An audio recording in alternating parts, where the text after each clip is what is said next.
will be competing in the UK for the first time in August, and we'll also be back then. What do you make of the announcement?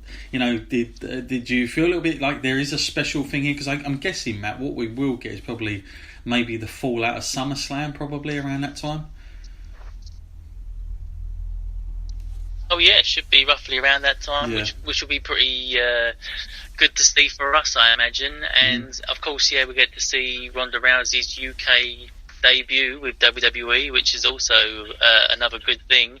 So I guess we are getting some positives from this. And it's always a good thing when WWE shows attention and does turn up in your neighbourhood. And I for one will be definitely jumping on that and seeing it when I can. And I'm almost at the point now where I prefer live events to actually going to see Raw and SmackDown, because I just feel like sometimes you get let down with the product that they bring when it's very much about the TV. I think the TV audience, the person sitting at home, more than the crowd, which is a real shame. I think and then to your point, Matt, then you get back and you watch it and then you realise, it's all been edited anyway. So you wonder why you were there. I mean, they might as well just put a noise in and have a crowd, really. But it does take the fun away, doesn't it, Matt? In many ways, to go to Raw and SmackDown, the sort of marquee shows, because you think of Raw and you think, I want to be a part of that. It's been going on. It's a running long episodic TV show in the world, and you want to be a part of it. But at the same time, they don't really give you. I feel like for the audience, they don't cater for the live crowd. They more cater for the person watching at home, which I get, but I think you've got to try and have a bit more of a balance, to be quite honest with you. So that's why I do prefer the live shows sometimes. There is a little bit more interaction. I do feel like they feed off it a little bit more. So, we'll hopefully get a decent show. It's interesting because I've got an article here, and it's funny how... when that was announced, Matt, when you was at SmackDown, I was at home on Tuesday. Obviously, I've been at work, come home, and it was about 9 p.m. Sky Sports News came up with it, Matt, which is odd because I was just watching stuff about football, and then all of a sudden it was Ronda Rousey at the bottom. Like headlines, is coming to the O2 to compete for the first time. And it just goes to show you, Matt, that she does have a reach that is, you wouldn't have got that for any wrestler, for instance, like just on the roster normally to go on to Sky Sports. But it shows you the reach there, Matt, that she's got for that sort of huge, blockbuster thing on Sky Sports, and then they're talking about it and wondering who her opponent's going to be, etc., etc. So it just goes to show she definitely does have value in the WWE. I just hope WWE realise what they've got here and they don't chuck it away. But it's kind of a big deal, I suppose. I just hope that it all turns out well, and hopefully by then, Matt. My suspicion is, Matt, and tell me if I'm wrong here, but I've got a feeling she may main event that night. Would be, I think, where WWE might be testing those waters, especially for WrestleMania next year. So why not try it in the UK first? Well, what do you think about that, Matt? Yeah, I think you might be right there, and that will actually go down pretty well. Mm-hmm. I would not be opposed to that at all. I think it's about time we closed a show like that with the women on the centre stage. I just hope that she has a suitably decent opponent, and we're not just giving a glorified squash match. That's exactly what I was thinking about next, but we'll get to that when we're there. I don't want to worry about that too much. But knowing our luck. Okay.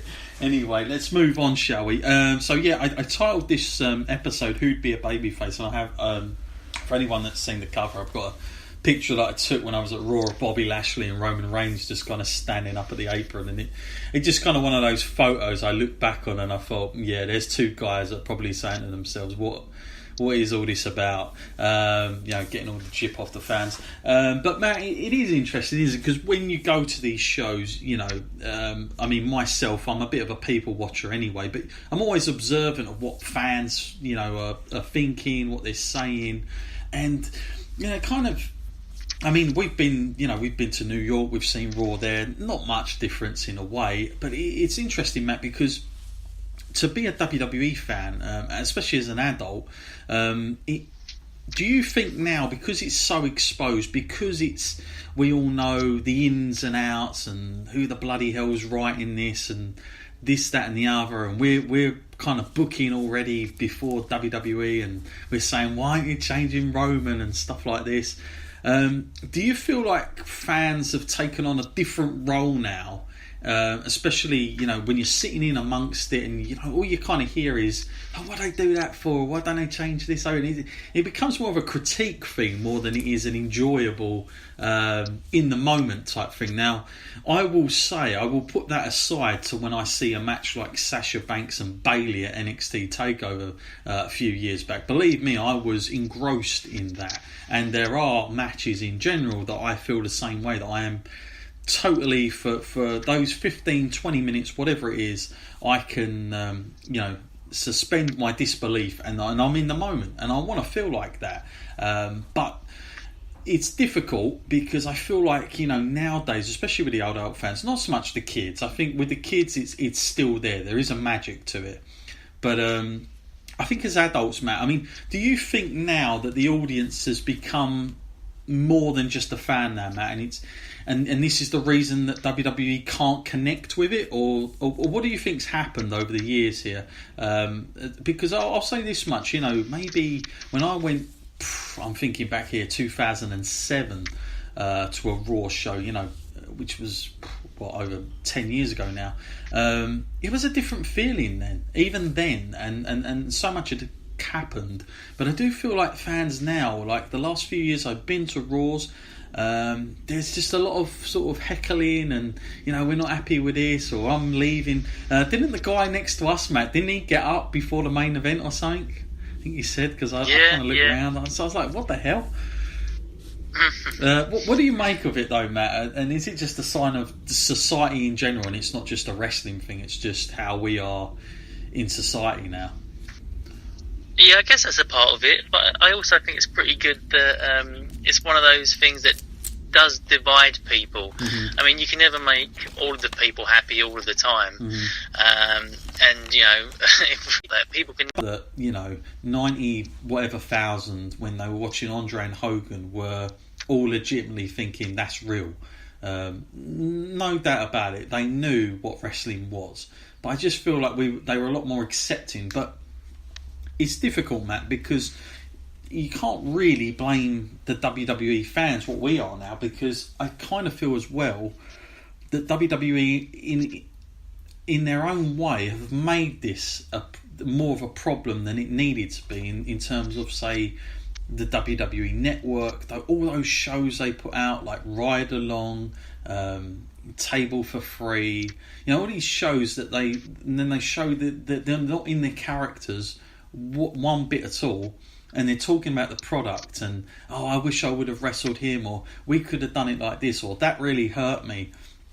And I think when you kind of educate the audience too much, then you are leaving yourselves more and more exposed as we go on here. And it's one of those things, I don't think there's any turning back from it. That's one thing I will say. So now they have to be really they almost have to call your bluff twice, because it's a bit like, as an example, Matt, Brock Lesnar before the WrestleMania match. You remember when he no-showed Raw in Vegas, and yet he was spotted with Dana White. Now, obviously, coming out of that, we've realised, okay, they worked us, but it's almost like they double worked us, because they have to do it in a way that is like, well, actually, it wasn't supposed to happen because we didn't talk about it on the show. But if we did talk about it on the show, then we'd know it was fake. And it's almost like they're having to do extra things now to keep things like... this is my honest opinion. I think the only reason that Brock Lesnar is as over as much as he is because of little things, Matt, like i.e. think of what happened in that match with Braun Strowman, where he actually knocked him with a couple of punches after he sort of did that thing to him during the match, and he was a little bit too hard going, and he said, calm the F down. And I think fans are like, well, Brock might be different because he actually might do something quite outrageous. But for everyone else, they're just sticking to script. And I honestly believe that is the only reason that Brock is so heavily above the rest of them, is because WWE are so lenient with him, and they kind of almost let him be himself, whereas all these other guys are very much, handled so specific, so like, it's almost like every last detail is mapped out for them.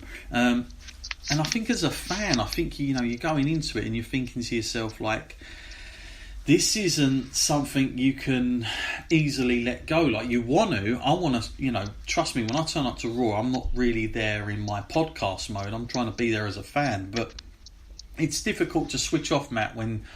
let's put it this way. Even during the Raw show, they put something up where... you got total divas going on, and you got the whole commotion with John Cena and Nikki Bella, and they're trying to sell that now, and you're thinking, my God, where is this ever going to end? Is this real? Isn't it real? It's like such a crazy thing going on. What do you think, Matt? Is it been too exposed now from themselves? Because you can't really blame anyone else now, because WWE do it themselves. I mean, they literally have so many programs out there that just... I always thought the golden rule, Matt, was, when they used to bring out the documentary DVDs, like, you'd get Triple H's, you'd get Brett's, but they'd only ever talk about the past stuff, and they'd go out of the character and explain what happened. Nowadays, with Ride Along, with Table for Free, we're getting this as it happens. They're talking about the Raw they've just performed at, and what went wrong, and what my character was doing. It's kind of... I think it's just too much. What do you think, Matt? Yeah, it definitely has been overexposed. The only positive I can say about that is that you don't actually have to watch all that extra material unless you actually want to. You've got to be quite a hardcore fan to do that anyway. If you're investing already 5 hours of your life just watching Raw and Smackdown, and then you're going to go behind the scenes and watch all that extra stuff, you're going to know what you're talking about anyway, and you're going to understand that you're going to see some stuff that just won't add up. But yeah, I do feel like, yeah, they did overexpose it, but they kind of had to. People were getting smarter, and the internet was becoming more accessible, and people could just look up whatever they wanted to. So they did just have to hold their hands up and admit, that there's a certain amount of scripting, a certain amount of things that will play out in a story that we know. Like, almost like, if you're looking at WrestleMania, it's probably years in advance there. But I think it's clever the way that they are evolving, and even this thing like you just mentioned with John Cena and Nikki, we don't know how much of that is real and how much of it isn't. But maybe that's the new evolution of it. Maybe that's going to be what it's like now. When we looked back at the early 90s and late 80s, when people did kind of believe that it was real, maybe this is our version of that now. We don't know whether John Cena and Nikki are together or not. Yeah, no, it's true, and they may have to go that route and use the sort of social media avenue as much as a bit more to make things look a little bit more stand-out-ish. So yeah, let us know, fans, if you listeners, if you got any opinions on that. I'd be interested to know. Everyone's a fan that obviously listens to this podcast, so what your feelings are. Have you changed over the years? Have you seen yourself change? Have you become more negative or positive? Who knows? Email us in at wrestleline@gmail.com. Love to hear your feedback on that. Just because obviously going to a live show now, it just made me think, like, blimey, there's a lot of people who, have a lot of strong opinions about this, and you just wonder how much of this are you enjoying. Like, it's almost like they buy a ticket and they think, yes, I'm going, but then when I'm there, I'm like, oh, this is what it is. It's a very surreal thing, but yeah. Okay, this gives us a nice little break here just to give you guys a heads up. We are back with by popular demand, by the way, from our old podcast, the Wrestling Skull podcast. We're coming back with Magnificent 7 in June. We're going to be doing one on title belts. So it's basically ranking up the top 7 title belts from any of the promotions. Matt, I'm giving us free range here. Modern, today's stuff, and of course all the way back to the past. And we're going to rank them up and obviously the only thing I'll say, Matt, try and if you can, screenshot a picture of the belt so that we can kind of talk about it after we go through it, and then we can also upload them onto Facebook as well and other places like YouTube, so that when the fans kind of go along with us. So yeah, myself and Matt, we're going to be doing back